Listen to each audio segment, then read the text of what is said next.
২০২০ সালটা মনে আছে? চারদিকে শুধু সাইরেনের শব্দ, হাসপাতালের বাইরে লম্বা লাইন, একটা অদৃশ্য শত্রু, করোনা ভাইরাস। এতটাই ভয় ধরিয়ে দিয়েছিল যে মানুষ একে অপরকে ছুঁতেও ভয় পাচ্ছিল। আমাদের সবারই মনে হয়েছিল, যাক, সেই দুঃস্বপ্নটা হয়তো শেষ। কিন্তু ইতিহাস কি সত্যি আবার ফিরে আসছে? প্রশ্নটা উঠছে কারণ পৃথিবীর বিভিন্ন প্রান্তে কিন্তু নতুন ভাইরাসের ছায়া আবার ঘনিয়ে আসছে। একদিকে যেমন মাঙ্কিপক্স, অন্যদিকে ডেঙ্গুর এক ভয়ঙ্কর নতুন চেহারা। আচ্ছা, এখনকার পরিস্থিতিটা ঠিকঠাক বুঝতে হলে আমাদের কিন্তু একবার অতীতে ফিরে তাকাতেই হবে। দেখুন, মহামারী কিন্তু কোনো নতুন ঘটনা নয়, এটা বরং একটা প্যাটার্ন, একটা পুনরাবৃত্তির ধাঁচ। ইতিহাস কিন্তু এর সাক্ষী। ধরুন, চতুর্দশ শতকের ব্ল্যাক ডেথের কথা। ইউরোপের প্রায় অর্ধেক জনসংখ্যাই মুছে গিয়েছিল। ভাবা যায়? এরপর এলো ১৯১৮ সালের স্প্যানিশ ফ্লু। সেটাও কোটি কোটি প্রাণ কেড়ে নিয়েছিল। আর মাত্র তো কয়েক বছর আগের কথা, কোভিড-১৯ কিভাবে গোটা পৃথিবীকে একরকম থামিয়ে দিয়েছিল সেটা তো আমরা ভুলিনি। আর মজার ব্যাপার হলো, প্রতিটা মহামারীর পরেই না আমাদের মধ্যে একটা অদ্ভুত আত্মবিশ্বাস চলে আসে। আমরা ভাবতে শুরু করি, যাক, এটাই হয়তো শেষ। কিন্তু প্রকৃতি যেন প্রতিবারই একটা নতুন রূপ নিয়ে, নতুন চ্যালেঞ্জ নিয়ে ফিরে আসে। তো অতীত তো গেল, এবার বর্তমানে ফেরা যাক, কারণ ইতিহাসের সেই পুনরাবৃত্তির ছায়াটা কিন্তু আবার নতুন করে দানা বাঁধছে। এই মুহূর্তে বিশ্বজুড়ে দুটো বেশ উদ্বেগজনক ভাইরাল থ্রেট সক্রিয় হয়ে উঠেছে। প্রথমেই বলি মাঙ্কিপক্সের কথা।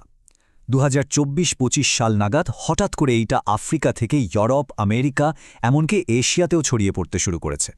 বিশ্ব স্বাস্থ্য সংস্থা বা WHO কিন্তু সতর্ক করেছে যে এটা খুব দ্রুত ছড়াতে পারে। এর লক্ষণগুলো কি? শরীরে র্যাশ বা ফুসকুড়ি, জ্বর, প্রচণ্ড ব্যথা, আর ছড়ায় সাধারণ স্পর্শের মাধ্যমে। মানে যেটা একসময় শুধু জঙ্গলের একটা রোগ ছিল, সেটাই এখন আমাদের শহরের জীবনে ঢুকে পড়েছে।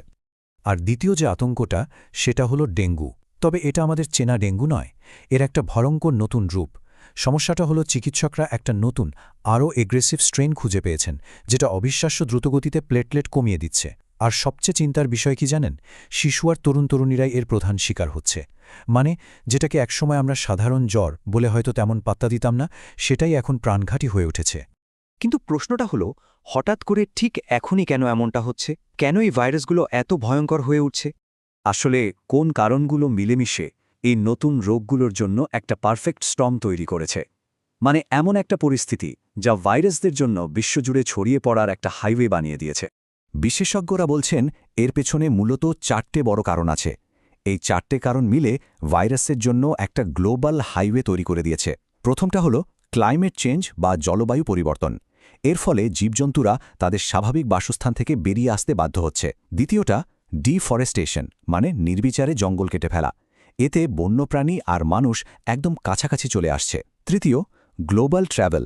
এখন তো কয়েক ঘণ্টাতেই এক মহাদেশ থেকে অন্য মহাদেশে চলে যাওয়া যায়, আর ভাইরাসেরাও আমাদের সঙ্গে সঙ্গেই চলে আসে। আর চতুর্থটা হলো আরবানাইজেশন বা লাগাম ছাড়া নগরায়ন। এর ফলে শহরে এত বেশি মানুষ একসঙ্গে থাকছে যে সংক্রমণ ছড়ানোটা অনেক সহজ হয়ে গেছে। এর ফল কি দাঁড়াচ্ছে ভেবে দেখুন।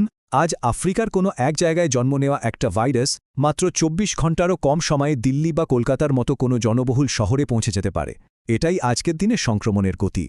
আর এই সব কিছু মিলিয়েই বিশেষজ্ঞরা একটা বিষয়ে প্রায় নিশ্চিত, আর সেটা হলো পরের মহামারী আসবে কি না সেটার প্রশ্ন নয়। আসল প্রশ্নটা হলো কবে আসবে। তাহলে কি আবার সেই লকডাউন? আবার মাস্ক পরার দিন ফিরে আসবে? ইতিহাস কি তাহলে সত্যিই নিজেকে আবার পুনরাবৃত্তি করবে? কিন্তু এখানেই সব শেষ হয়ে যাচ্ছে না। ভয় পাওয়ার পাশাপাশি একটা আশার কথাও আছে। মানব সভ্যতা কিন্তু অসহায় নয়।